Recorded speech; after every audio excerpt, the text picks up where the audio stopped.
Test, test.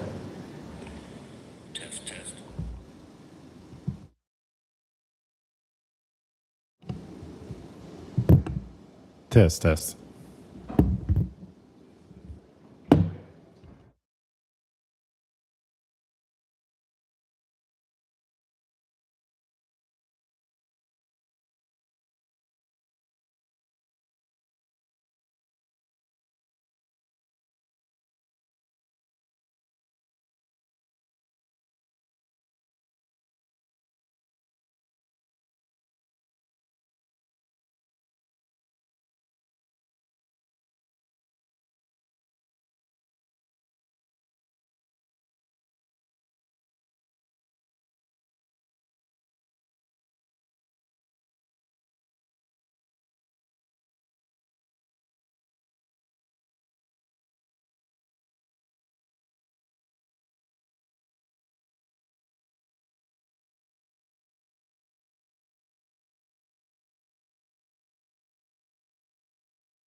Test, test.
All right, I will call the December 11th, 2025 Revenue Estimating Conference to order. First item on the agenda is to approve the agenda. I make the motion. Second. Motion to approve, seconded. All those in favor say aye. Aye. Aye. Aye. Those opposed, no. The ayes appear to have it. The ayes do have it, and they're approved. Next thing is approve the minutes from the October 2025 RAC meeting. Make that motion. Motion to approve, Second. and a second. All those in favor say aye. Aye. Aye. Aye. Those opposed, no. The ayes appear to have it. The ayes do have it, and it is adopted. Next, we will go to Director Acton for her opening remarks. All right, thank you. The economic uncertainty we were experiencing in October in both Iowa and the nation has continued into December. In addition, due to the recent federal government shutdown, there is a lack of approximately 2 months of recent federal data, which creates additional challenges. The data we do have continues to point to a slowdown in U.S. jobs and a softening in the labor market. The U.S. unemployment rate had risen from 4.1% in June 2025 to 4.4% in September 2025, while Iowa's September unemployment rate dropped to 3.7%. The latest U.S. jobs report from September 2025 shows jobs had increased by 119,000 after a revised loss of 4,000 jobs in August 2025. Growth over the past 6 months through September 2025 averaged 69,000 jobs per month, after a 6-month average gain of 179,000 jobs through April 2025. Recently, there have been more reports of private sector layoffs. According to ADP, private employers across the nation have shed jobs in 4 of the past 6 months, with a net loss of 32,000 jobs reported for November, which is the largest monthly drop in 2.5 years. Moody's anticipates job growth for Iowa for FY 2026 to be flat, with a slight uptick in FY 2027. Although Iowa did gain 3,700 jobs in September in the seasonally adjusted non-farm employment report. Throughout 2025, tariff uncertainty has continued to create difficulties for businesses. Moody's reported that through August 2025, American consumers were paying 39% of tariff costs, with U.S. businesses and companies paying 43% and foreign exporters paying 18% of tariff-related costs. Recent reports indicate businesses, especially small businesses, are struggling with increased expenses and smaller margins. Some of the tariff impacts have been delayed due to businesses stocking up on inventory before the tariffs took effect and trying to hold the line on price increases through the holiday shopping season. However, Moody's anticipates seeing more tariff-related costs being passed on to consumers in 2026. Consumers continue to send mixed signals on the economy as the holiday shopping season begins. In November, the Conference Board Consumer Confidence Index decreased 6.8 points to 88.7, down from 95.5 in October, and is the lowest level since April 2025. In addition, the Gallup's Economic Confidence Index also fell to its lowest reading since July 2024. And in a recent Gallup poll, consumers reported plans to spend less this holiday season compared to past years. However, the National Retail Federation reported a record number of holiday shopping, with anticipation that full holiday season sales for November 1 through December 31 may pass the $1 trillion mark for the first time. Meanwhile, persistent inflation continues to present challenges for families and businesses. The Bureau of Labor Statistics reported consumer price growth hit 3% in September on an annual basis, which was slightly higher than August and is the most recent data we have. The Federal Reserve, concerned about a weakening job market, issued a third interest rate cut of the year yesterday, when the rate was cut by 25 basis points, lowering borrowing costs to a target range of 3.5 to 3.75%. While Iowa continues to face unique challenges in its agriculture and manufacturing sectors, there has been some good news recently. China has begun purchasing American soybeans again after a pause, although exports are still not at the level of prior years. In addition, the price of soybeans has risen by over $1 per bushel since mid-October, and corn prices have also increased since mid-October as well. The current economic picture for Iowa remains mixed, with state and national economic indicators presenting conflicting signals and limited federal data since October's meeting. Some caution is due. However, it is also noted that total gross receipts growth has marginally increased over the last 8 weeks. As a result of these factors, the LSA estimate for FY26 and FY27 is a slight increase compared to the October REC. Thank you. Thank you. Mr. Plagy. Yeah, as always, Jennifer does a great job of summarizing everything, so I don't have a lot of comments. The only comment I would make is a little further color on the ag sector. It's a little early in the ag season for renewal season yet, so we don't really know where the outcome of that is. But the recently announced $12 billion in support payments for ag certainly will help fill in the gap until some of these tariff and trade issues get figured out. That's all my comments. Thank you. I have a few brief comments myself. First of all, thank you to the governor for the opportunity to represent the executive branch on the Revenue Estimating Conference. And as always, I extend a thank you to the committee members for their thoughtful participation and all the people who help us prepare for these deliberations, including the Legislative Services Agency, the Department of Management, and the Department of Revenue. Today's work essentially does two things. First, it confirms the state has the necessary revenue to meet the fiscal year 26 appropriations made last legislative session. And second, it narrows in on the spending thresholds for fiscal year 27. Today's executive branch and legislative branch recommendations are remarkably close.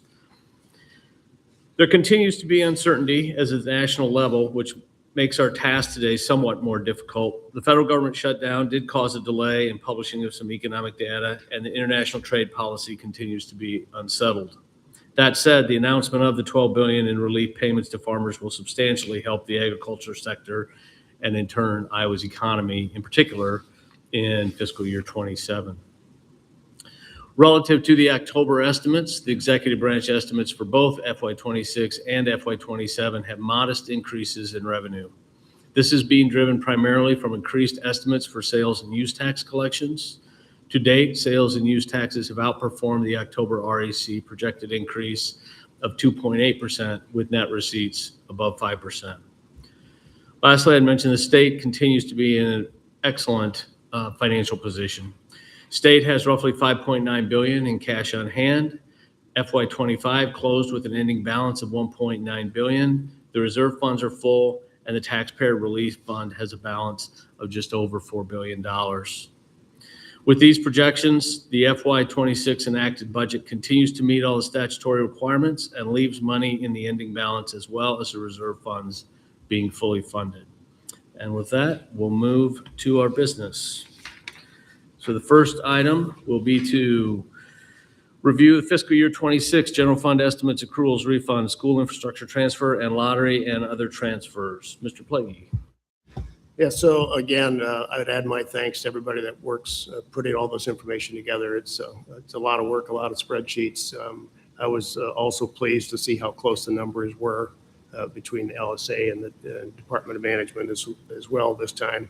So I don't have any individual comments on the categories. It is so close in the totals that I would just make a recommendation that we approve the DOM FY26 numbers. Any discussion? No. And a motion? I'll make that motion. I'll second. We have a motion and a second to adopt the FY26 Department Management numbers for general fund estimates, accruals, refunds, school infrastructure transfer, and lottery and other transfers. All those in favor say aye. Aye. Aye. Aye. Those opposed, no. The ayes appear to have it. The ayes do have it, and the motion is adopted. Next agenda item is to review the fiscal year 27 general fund estimates, accruals, refunds, school infrastructure transfer, and lottery and other transfers. Mr. Plagy. And again, the numbers are very close, and so I don't have any individual comments on the categories. So I would just, for simplicity, recommend that we also approve the Department of Management FY27 numbers. Discussion.